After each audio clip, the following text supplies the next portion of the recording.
Movie के शुरू में हम एक लड़की को देखते हैं जिसे कॉल करके एम्बेसी बुलाया जाता है। जब वो एम्बेसी की तरफ जाने लगती है तब एक गाड़ी आकर के उसे जबरदस्त टक्कर मार देती है जिससे उसकी वहीं पर मौत हो जाती है। फिर अगले सीन में हम देखते हैं कि उस लड़की का सर एक बॉक्स में पैक करके CIA ऑफिसर मिलर के पास भेजा जाता है। इसके बाद हम 5 साल बाद मॉस्को में एना नाम की एक खूबसूरत और खतरनाक लड़की को देखते हैं जो एक मार्केट में बैठ कर के डॉल बेच रही थी। तभी यहाँ पर स्काउट नाम का एक आदमी आता है जो फ्रांस की एक मॉडलिंग एजेंसी में काम करता था। दरअसल वो एना के पास एक मॉडलिंग का ऑफर लेकर के आया था। एना भी इस काम को करने के लिए तैयार हो जाती है। फिर इसे इसका रूम दिखाया जाता है। फिर अगले दिन एना अपना पहला मॉडलिंग का फोटोशूट देती है और वो भी बहुत ही हॉट और शानदार तरीके से। फिर हम एना की फ्रेंड डोटी को देखते हैं जो उसके हाथ पर एक निशान देखती है। जब वो उसके बारे में पूछती है तो एना उसे टालते हुए कहती है कि ये तो बचपन में लग गया था। फिर हम ओलेग नाम के एक आदमी को देखते हैं जो एना से आकर के मिलता है और वो भी इसी मॉडलिंग कंपनी का एजेंट था। फिर धीरे धीरे वक्त गुजरने के साथ इन दोनों के बीच में नजदीकियां भी बढ़ने लगती है और ऐसे ही 2 महीने का वक्त गुजर जाता है। फिर एक दिन ओलेग एना को एक रूम में ले जाकर उसके साथ जबरदस्ती करने की कोशिश करता है, लेकिन एना उसे अपने बिल्कुल भी करीब नहीं आने देती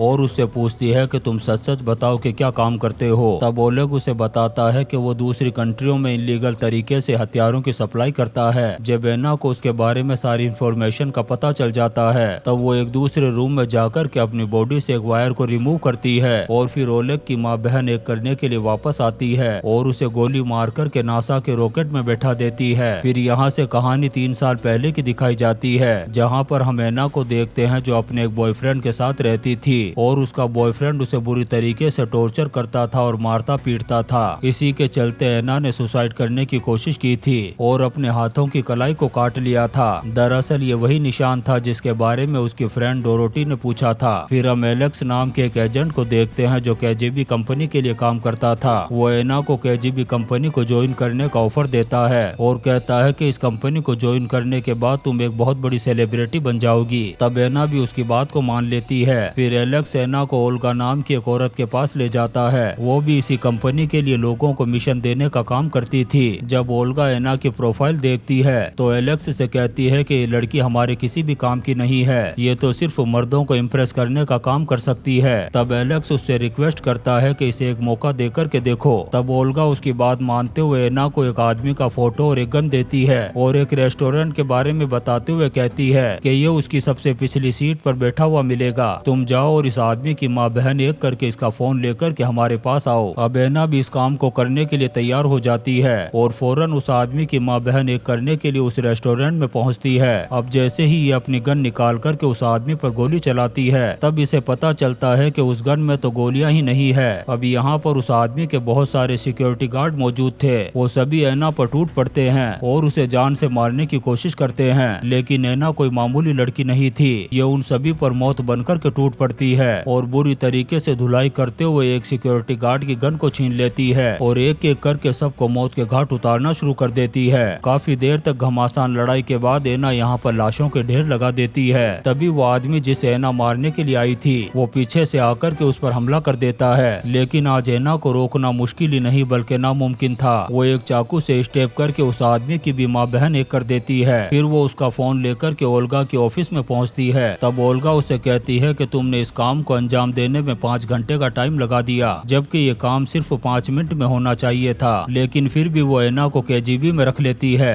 अब एना को इस एजेंसी की तरफ से घर भी दे दिया जाता है। फिर ओल्गा एना को ऐसे और भी मिशन देती है। इसके बाद एक आदमी एना से मिलने के लिए आता है और कहता है कि मैं तुम्हें सेलिब्रिटी बना दूंगा। दरअसल ये वही सीन था जो हमने मूवी के शुरू में देखा था। अब एना मॉडलिंग करना शुरू करती है और धीरे धीरे एक सेलिब्रिटी बन जाती है। अब कहानी वापस से प्रेजेंट में आती है और हम मिलर को देखते हैं जो एना से पूछताछ कर रहा था। वो उससे ओलेग के रिलेशन के बारे में पूछता है। तब एना उसे कहती है कि उस टकले के साथ मेरा कोई भी रिलेशन नहीं था। दरअसल वो हरामजादा मेरे साथ रात गुजारना चाहता था और उस दिन भी उसने होटल में बुला कर के मेरे साथ जबरदस्ती करने की कोशिश की थी। ये सुनने के बाद मिलर उसे छोड़ देता है और एना यहाँ से चली जाती है। इसके बाद हम KGB कंपनी के डायरेक्टर वेस्ली को देखते हैं जो एना से कहता है कि तुम अपने काम को बहुत ही बेहतरीन तरीके से कर रही हो, लेकिन तुम एक बात को हमेशा याद रखना, कभी भूलकर भी KGB को छोड़ने के बारे में मत सोचना, क्योंकि जो लोग KGB को छोड़ देते हैं हम उनके पिछवाड़े में रॉकेट रॉकेट डालकर के उन्हें दूसरी दुनिया में पहुंचा देते हैं। ये सुनकर के एना भी काफी घबरा जाती है। अब एना यहाँ से जाने के बाद एलेक्स को कॉल करती है और उसे कहती है कि मैं इस कंपनी में बुरी तरीके से फंस चुकी हूँ, इसलिए यहाँ से भागने में तुम्हें मेरी मदद करनी होगी। दरअसल एलेक्स एना से प्यार करने लगा था, इसलिए वो उसकी मदद करने के लिए तैयार हो जाता है। अब यहाँ पर एना मॉडलिंग के साथ साथ केजीबी के काम को भी कर रही थी। तभी ओल्गा उसे एक मिशन देते हुए कहती है कि एक अमेरिकन आदमी एक होटल में ठहरा हुआ है, तुम्हें कैसे भी करके उसका काम तमाम करना होगा। फिर एना तैयार होकर के उस आदमी के रूम में जाती है और थोड़ी ही देर में उसकी माँ बहन एक करके ओल्गा के पास आ जाती है। जब ओल्गा उसके हाथ में घड़ी को नहीं देखती है तब उसे कहती है कि वापस जाओ और घड़ी के साथ साथ उस आदमी की उंगली भी लेकर के आओ। अब एना फौरन जाती है और घड़ी और उसकी उंगली को लेकर के आ जाती है। ये देख कर के ओल्गा भी उससे बहुत खुश हो जाती है। फिर एक दिन एना केजीबी के डायरेक्टर के साथ बैठकर के चेस खेल रही थी। तभी अचानक से वो अपनी गन निकालती है और उस डायरेक्टर को गोली मार कर के नासा के रॉकेट में सीट कंफर्म कर देती है। अब अचानक से एना ने इस डायरेक्टर को मारने का फैसला क्यों किया था, इसके लिए हम वापस से पीछे चलते हैं, जहाँ पर हम देखते हैं कि एना जब उस अमेरिकन आदमी को मारने के लिए गई थी तब मिलर ने उसे पकड़ लिया था और कहा था कि अगर तुम जेल की सलाखों के पीछे नहीं जाना चाहती हो तो तुम्हें सीक्रेट तरीके से CIA के लिए काम करना होगा। तब एना भी उसकी बात को मान लेती है, लेकिन साथ ही उससे शर्त रखती है कि जब भी मैं केजीबी को छोड़ूं मेरी जान बचाने के लिए मुझे सिक्योरिटी देनी होगी। तब मिलर भी इसके लिए तैयार हो जाता है। यहाँ पर हमें पता चलता है कि एना जिस अमेरिकन आदमी को मारने के लिए आई थी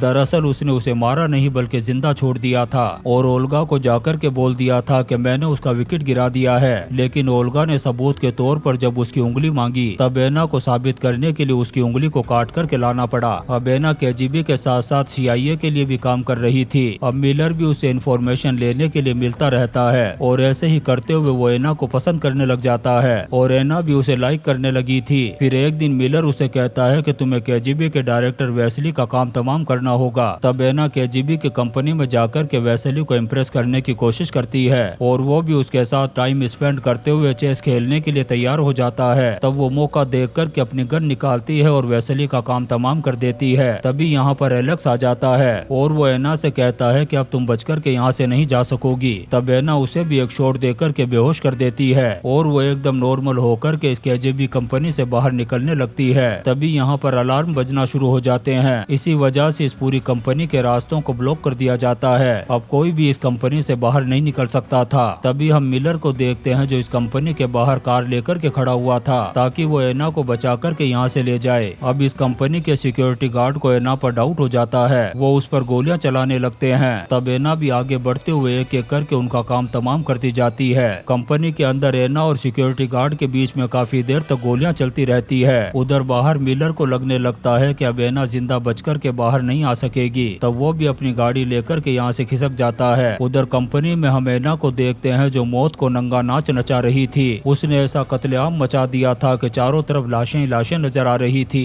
उधर मिलर एना की फ्रेंड के पास जाता है और उसे कहता है कि अगर तुम्हारे पास एना का कॉल आए तो सबसे पहले मुझे बताना। तब एना की फ्रेंड मॉड कहती है कि हाँ सबसे पहले तुम्हें बताऊंगी। अब ऐसे ही बहुत दिन गुजर जाते हैं और एना का कहीं भी अता पता नहीं था। इस चीज से मिलर भी काफी टेंशन में आ चुका था क्योंकि वो एना से बहुत ज्यादा प्यार करता था। तभी उसके पास एना का एक मैसेज आता है जिससे उसे पता चल जाता है कि वो जिंदा है और उसे मिलने के लिए एक जगह पर बुला रही है। जब मिलर उस जगह पर पहुंचता है तो वहाँ पर वो एलेक्स को देखता है जो केजीबी का ही एजेंट था। यहाँ पर हम रशियन जासूस के साथ साथ CIA के एजेंट को भी देखते हैं जो छुप कर के मिलर पर नजर रख रहे थे। तभी हम एना को देखते हैं जो यहाँ पर आती है और सबसे पहले वो एलेक्स को किस करती है। उसके बाद वो मिलर के पास जाकर के उसे भी किस करती है। फिर इन दोनों से कहती है कि मुझे इस दलदल में फंसाने वाले कोई और नहीं बल्कि तुम दोनों हो और अब मैं KGB और CIA को छोड़कर के हमेशा के लिए जा रही हूँ। फिर यहाँ पर वो इन दोनों को एक चिप दिखाते हुए कहती है कि मैंने KGB के साथ साथ CIA का भी डाटा चुराया था लेकिन इस बारे में मैंने किसी को भी नहीं बताया। फिर वो KGB का डाटा एलेक्स और CIA का डाटा मिलर को दे देती है। तब मिलर उसे कहता है कि तुम ज्यादा दिन तक जिंदा नहीं रह सकोगी, बहुत जल्द तुम्हारी भी नासा के रॉकेट में सीट कंफर्म हो जाएगी। तब एना कहती है कि अब मेरा कोई भी बाल भी बांका नहीं कर सकता। इतना कहने के बाद वो यहाँ से जाने लगती है। तभी हम ओल्गा को देखते हैं जो यहीं पर छुपी हुई थी। वो अचानक से बाहर निकलती है और एना के पीछे आकर के उसे गोली मार देती है जिससे एना की यहीं पर मौत हो जाती है। यहाँ पर हमें पता चलता है कि एना ने KGB से निकलने के लिए ओल्गा की ही मदद ली थी और ओल्गा ने भी उसे वेसली को मारने के लिए कहा था ताकि उसकी मौत के बाद वो केजीबी के डायरेक्टर बन जाए। तभी हम एना को देखते हैं जिसकी लाश जमीन पर पड़ी हुई थी। तभी अचानक से वो अपनी आंखें खोलती है और झाड़ियों में घुस जाती है और अपनी जगह पर एक डुप्लीकेट लाश को रख देती है और खुद यहाँ से बचकर के निकल जाती है। फिर हम ओल्गा को देखते हैं जो केजीबी की डायरेक्टर बनकर उस पर कब्जा कर लेती है। यहाँ पर वो लैपटॉप ऑन करके एना की वीडियो को देखती है। इस वीडियो में एना उसे बताती है कि मैंने वैसा ही किया जैसा तुमने कहा था, लेकिन तुम्हें वादा करना होगा कि अब कभी भी मेरे पीछे नहीं आओगी और अगर मेरे पीछे आने की कोशिश की तो मैं पुलिस को बता दूंगी कि वेसली को तुमने ही मरवाया था। फिर वो कहती है कि केजीबी में मेरा जो डाटा है उसे भी डिलीट करना होगा। तब ओल्गा उसके सारे डाटा को डिलीट कर देती है और एना केजीबी के दलदल से निकलकर हमेशा के लिए बहुत दूर चली जाती है। और इसी सीन के साथ ये शानदार मूवी एना खत्म हो जाती है। दोस्तों, हम आपके लिए ऐसी ही इंटरेस्टिंग मूवीज एक्सप्लेन करते रहेंगे, तो आप चैनल को सब्सक्राइब जरूर करें और लाइक और कमेंट्स भी करें। Thank you.